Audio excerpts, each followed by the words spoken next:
Dans une autre vie, quel animal aurais-tu aimé être? Un lynx. C'est des animaux magnifiques et surtout très secrets. Ou un goéland. Les goélands, c'est bien les goélands. Il sait voler, il sait marcher et il sait venir vous piquer de la bouffe. No!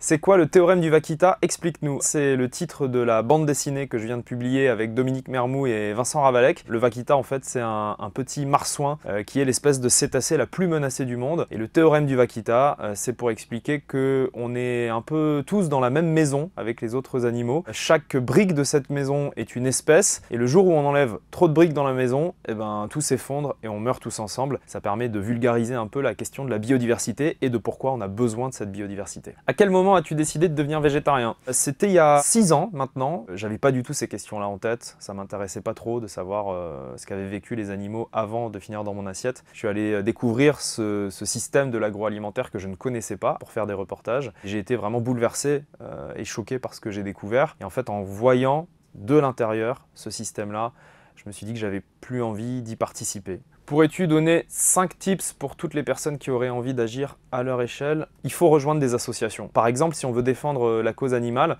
il n'y a rien de plus efficace que d'adhérer à des associations de protection des animaux, parce que ça permet de montrer aux politiques qu'on est nombreux à s'intéresser aux animaux et qu'on est nombreux à vouloir que ça change. Et ensuite, notre carte bleue, c'est comme un bulletin de vote qu'on utilise plusieurs fois par jour. C'est un peu le modèle de société qu'on veut ou qu'on ne veut pas. Et ça passe par réduire notre consommation de viande, sans pour autant devenir tous végétariens ou véganes. Et il vaut mieux avoir des millions de gens qui divisent par 2, 3 ou 4 leur consommation de viande que d'avoir quelques milliers de végétariens. C'est beaucoup plus efficace.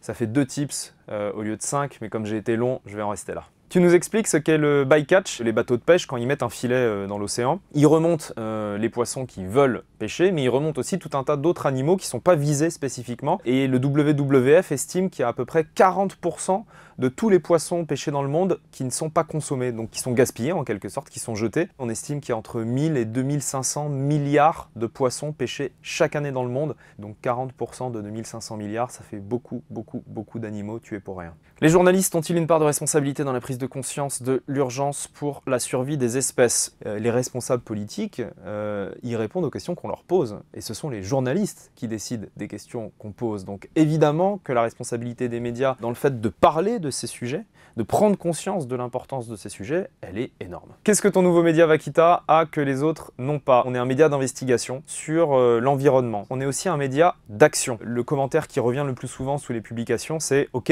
mais qu'est-ce qu'on fait ?» Et nous, on a envie de répondre à cette question en proposant, évidemment, des options aux gens pour qu'ils puissent agir. L'éco-anxiété, comment ça se gère? Je pense que ça se gère par l'action. On est anxieux quand on a l'impression de subir un phénomène qui nous dépasse et sur lequel on n'a aucune prise. Il faut aussi savoir se dire, ok, qu'est-ce que je peux faire concrètement dans ma vie pour agir? Et si je le fais, c'est déjà bien. Et voilà! Mouah. Merci de m'avoir reçu.